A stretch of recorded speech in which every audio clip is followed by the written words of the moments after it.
भारत रुकने वाला नहीं है। भारत लगातार कार्रवाई कर रहा है।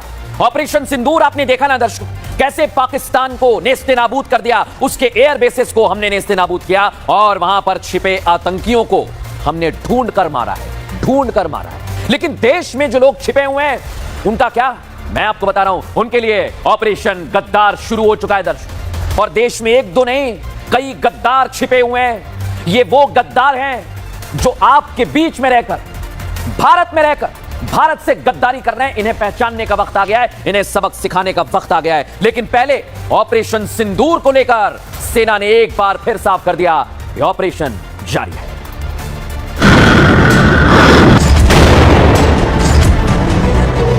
ये शुरुआत पहलगाम आतंकवादी हमले से हुई। ये बदले की भावना नहीं, ये न्याय था। ना पाकिस्तान की शाहीन चली ना फतेह, ना चाइना के खिलौने चले, ना तुर्की के कबाड़ ड्रोन, क्योंकि भारत के पास है ब्रह्मास्त्र S-400। भारत के डिफेंस सिस्टम के आगे पाक की मिसाइलें कबाड़।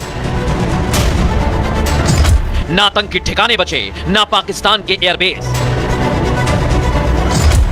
ये भारतीय जवानों का जोश है, जब दुश्मन भी कांप जाता है।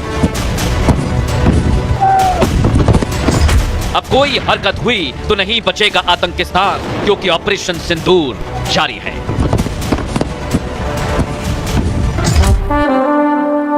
देख लिया दर्शकों आपने, ऑपरेशन सिंदूर जारी है और ऑपरेशन सिंदूर के जरिए पाकिस्तान में बैठे आतंकियों को तो हमने मिट्टी में मिला दिया है। लेकिन देश के गद्दारों से निपटना दर्शकों बहुत जरूरी है। आज आपको कह रहा हूं मैं ये बात, ये वो गद्दार हैं जिनकी तुलना जानवरों से भी नहीं की जा सकती है। दर्शकों आपने देखा होगा ना, आपके मोहल्ले में स्ट्रीट डॉग्स जिसे हम कहते हैं, अगर 3 दिन खाने के लिए आप रोटी बिस्किट देंगे तो वो आपके लिए लॉयल हो जाएंगे, आपके वफादार हो जाएंगे। सिर्फ डॉग्स नहीं दर्शकों, कोई जानवर नहीं, आप किसी भी जानवर को 3 दिन खाना तो खिला दीजिए, वो भी आपकी वफादारी करने लगेगा। लेकिन इन लोगों का क्या, ये गद्दार हैं देश के लिए।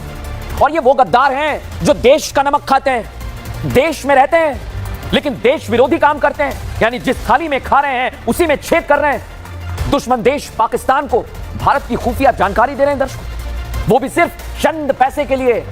इनको अच्छा लगता है लग्जरी लाइफ, इसलिए ये गद्दारी कर रहे हैं देश के साथ। इन्हें पहचानिए आप। और ऐसे लोगों का हिसाब होना जरूरी है दर्शकों, और उनके लिए लगातार एक्शन लिया जा रहा है। और इसलिए आज मैं कह रहा हूं कि ऑपरेशन गद्दार भारत में शुरू हो गया है।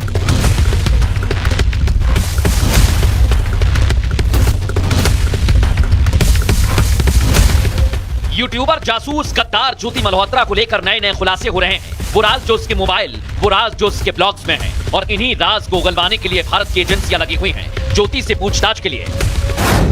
NIA, military intelligence bureau, Haryana police लगातार काम कर रही है।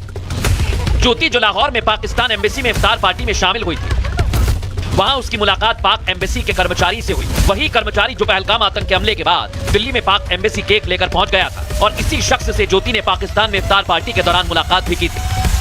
ज्योति खुद खुफिया जानकारी पाक को भेजने की बात कबूल कर चुकी है, लेकिन सूत्रों के मुताबिक उसे अपने किए पर बिल्कुल पछतावा नहीं है। वो इसे अभिव्यक्ति की आजादी बता रही है। इधर ज्योति के पिता जो कल तक ज्योति के पाकिस्तान जाने की जानकारी न होने की बात कह रहे थे, आज उन्होंने बयान से यू टर्न ले लिया। लेकिन जब फिर से उनसे सवाल किया गया तो उन्होंने दबाव में बयान देने की बात कह दी। ये जाया करती तो क्या करती, मैं पापा दिल्ली जा रही हूँ, बाकी मेरे को नहीं पता कहाँ जाया करती। क्या ज्योति पाकिस्तान जाया करती थी, इस बात की आपको जानकारी थी? पाकिस्तान जाया करती थी, दिन से परमिशन लेके जाया करती होगी, वैसे तो कौन नहीं जाया करती होगी। गलती से बोल दिए यार। अच्छा, आपने गलती से बोल दिया? हाँ। तो आप अपना बयान बदल रहे हैं, ये क्या? ज्योति के पिता सच बोल रहे हैं या नहीं, ये वक्त के साथ साफ हो जाएगा, क्योंकि जो वीडियो सामने आए हैं उसके मुताबिक ज्योति 3 बार पाकिस्तान जा चुकी है। लेकिन बड़ा सवाल ये कि आखिर ज्योति जैसे लोगों को किस तरह बरगलाकर पाकिस्तान अपना जासूस बनाता है, क्योंकि सूत्रों के मुताबिक पूछताछ में ज्योति का व्यवहार ऐसा लग रहा था जैसे कि उसका ब्रेन वॉश कर दिया गया है। और दर्शकों इस वक्त एक बड़ी जानकारी मेरे पास आ रही है, देश भर में गद्दारों के खिलाफ एक्शन तेज हो गया है। हरियाणा पंजाब से आज 4 जासूस पकड़े गए हैं, और पकड़े गए जासूसों से पूछताछ की जा रही है। दर्शकों पंजाब के गुरदासपुर से 2 जासूस गिरफ्तार किए गए, दोनों पर सैन्य जानकारी लीक करने का आरोप है। आप सोचिए जरा, हरियाणा के पंचकुला नू से ये पकड़े गए और इनके खिलाफ अब एक्शन शुरू हो गया है। लेकिन आप सोचिए दर्शकों, उत्तर प्रदेश देश का बड़ा राज्य है और यहां पर भी गद्दारों के नेटवर्क को तोड़ने का काम शुरू हो गया है। जानकारी है मेरे पास, उत्तर प्रदेश ATS ने मुरादाबाद से शहजाद नाम के आईएसआई एजेंट को गिरफ्तार किया। ये जासूसी है, इसको गिरफ्तार कर लिया, जिसकी तस्वीर मैं आपको दिखा रहा हूं। आप समझिए थोड़ी देर के लिए। शहजाद पर भारत की खुफिया जानकारी पाकिस्तान में बैठी आईएसआई को लीक करने का आरोप है और शहजाद को आज जब कोर्ट में पेश किया गया दर्शकों, तो 14 दिन की रिमांड पर इसे भेज दिया गया। लेकिन आप सोचिए थोड़ी देर के लिए, उत्तर प्रदेश की एटीएस और खुफिया एजेंसियां शहजाद से पूछताछ कर रही हैं। शहजाद पर देश भर में सक्रिय स्लीपर सेल को आईएसआई के इशारे पर पैसे उपलब्ध कराने का भी आरोप है। ये गद्दार हैं देश के, इन्हें पहचानिए आप। ये शहजाद यूपी के रामपुर का रहने वाला है दर्शक, और उसकी गिरफ्तारी से इसके परिवार में हड़कंप मच गया है। इसकी पत्नी है, मां है, भाई हैं, और वो मीडिया में बयान भी दे रहे हैं। शहजाद की मां ने तो यहां तक कह दिया कि वो तो कई साल पहले घर से बेदखल कर दिया गया था। लेकिन दर्शकों, आज आपको बता रहा हूं कि इसे गिरफ्तार किया है, लेकिन इसके तार कहां था? आइए जरा बताता हूं मैं आपको। शहजाद भारत पाक सीमा पर तस्करी करता था। खुलासा यह हुआ कि कॉस्मेटिक, कपड़े और मसाले की तस्करी करने लगा और फिर पाक खुफिया एजेंसी आईएसआई का इसे संरक्षण मिल गया। शहजाद आईएसआई के लिए जासूसी भी करने लगा, आईएसआई के लिए देश की खुफिया जानकारी जुटाने लगा। आईएसआई एजेंट के लिए भारतीय सिम तक इसने उपलब्ध कराई है। इतना ही नहीं, शहजाद ने कई लोगों की सीमा पार तस्करी तक कराई है। इनके वीजा का इंतजाम भी आईएसआई एजेंट से ही कराया।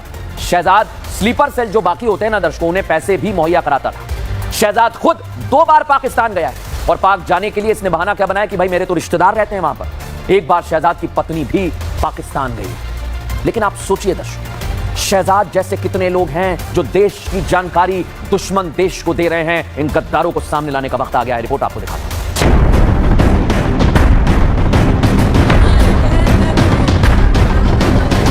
देश में बैठे गद्दार, इस तस्वीर को देख लें। आज नहीं तो कल तुम्हारा भी यही हाल होने वाला है। देश से गद्दारी करके